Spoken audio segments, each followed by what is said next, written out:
Hello guys, আজ চলে এসেছি বহরমপুর দশমুণ্ড কালীবাড়ি মেলায়। তো এখানে দেখো এসে প্রথমে ঠাকুর দর্শন করে নিয়েছি। ঠাকুর দর্শন করার পরে মেলার ভিতরে যেই না ঢুকতে যাচ্ছি, আর সামনে শুধু মোমো স্টল, ফুচকা স্টল আর ফুচকা স্টল।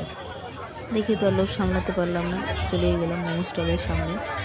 ওখানে গিয়ে বসে পড়লাম মোমো খাওয়ার উদ্দেশ্যে। সেখানে গিয়ে এরা কাণ্ডে হাস্যকর ব্যাপার। যাক, সেটা নিয়ে আর আলোচনা করছি না, পরের ভিডিওতে সেটা নিয়ে আলোচনা করবো। তো এখন যেটা হচ্ছে আর কি, সবাইকে বসিয়ে রেখে চলে আসলাম আইসক্রিম স্টলে। জন্মদিনের জন্য 3টা আইসক্রিম নিয়ে নিলাম। এরপরে সেখানটা বসিয়ে রেখেছি। চলো পেমেন্টটা করে নিই।